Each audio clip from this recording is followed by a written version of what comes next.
Conservatives, as they typically do, are freaking out right now because the obscure little search engine called DuckDuckGo has decided they are going to limit on their search pages Russian propaganda. So what's the relationship between DuckDuckGo and conservatives and, of course, Russian propaganda? Well, it's a bit of a weird little road here. But apparently what's been happening for quite some time now is that conservatives, including folks over at Brightbart, hugely influential conservative publication, they've been encouraging their followers to use DuckDuckGo instead of using Google because they falsely claim that Google is censoring conservative outlets. Which isn't a thing, by the way, because Brightbart has the unique distinction and the esteemed distinction of being a legitimate news site in the eyes of Google. So if you search for something that's in the news and Brightbart has reported on it, they actually show up in the news column. It's very difficult to get that distinction, by the way. So anyway, because they think they're being censored, even though they're not, they've told people, use DuckDuckGo instead. And then, of course, late last week when DuckDuckGo said, hey, we're going to limit, we're not even getting rid of, we're just going to make it appear at the bottom of your search results, Russian propaganda, specifically from the RT network and from Sputnik. Conservatives lost their minds.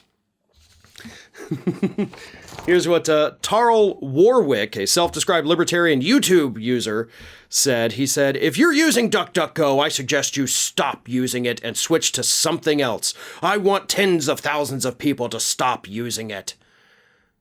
Brightbart described it as DuckDuckGo, quote, adopting the censorship policies of big tech. Conservatives aren't being censored on big tech, folks.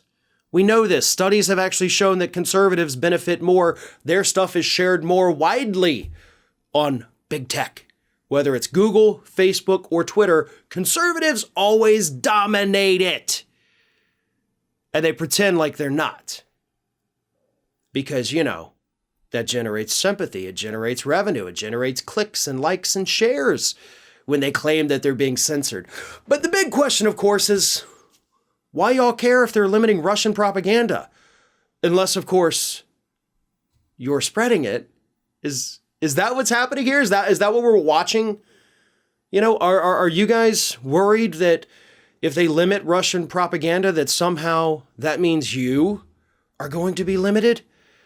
Because to me, that's really the only assumption I can make from this. If you're not spreading Russian propaganda, what does this decision by this little obscure search engine have to do with you? And I understand, you want to say that, oh, we don't want any censorship of any kind. That's total BS. Like, y'all are kidding yourselves if you think that's what this is. This is not a slippery slope issue either, so I'm not even concerned with that. And not to mention the fact that this is technically not even DuckDuckGo's decision. Because DuckDuckGo doesn't really have their own search engine. No. They actually use Bing, which of course is owned by Microsoft, which Republicans and conservatives believe is the devil. So you idiots are out there thinking you're sticking it to big tech by using DuckDuckGo, this little bitty search engine, when in reality they're like, yeah, we're just actually using Microsoft's Bing, which is far inferior to Google. So, multiple cell phones there by conservatives, but go ahead and freak out about Russian propaganda being limited. But if you're really worried about that, then maybe you need to think about the kind of content you're putting out. Hey everyone, this is Aspen. And did you know that for the low cost of $0 per day, you can subscribe to the Fair and Balanced YouTube channel? We also encourage you to like, comment, and share, but again, click that subscribe button and help Aspen not be so grumpy.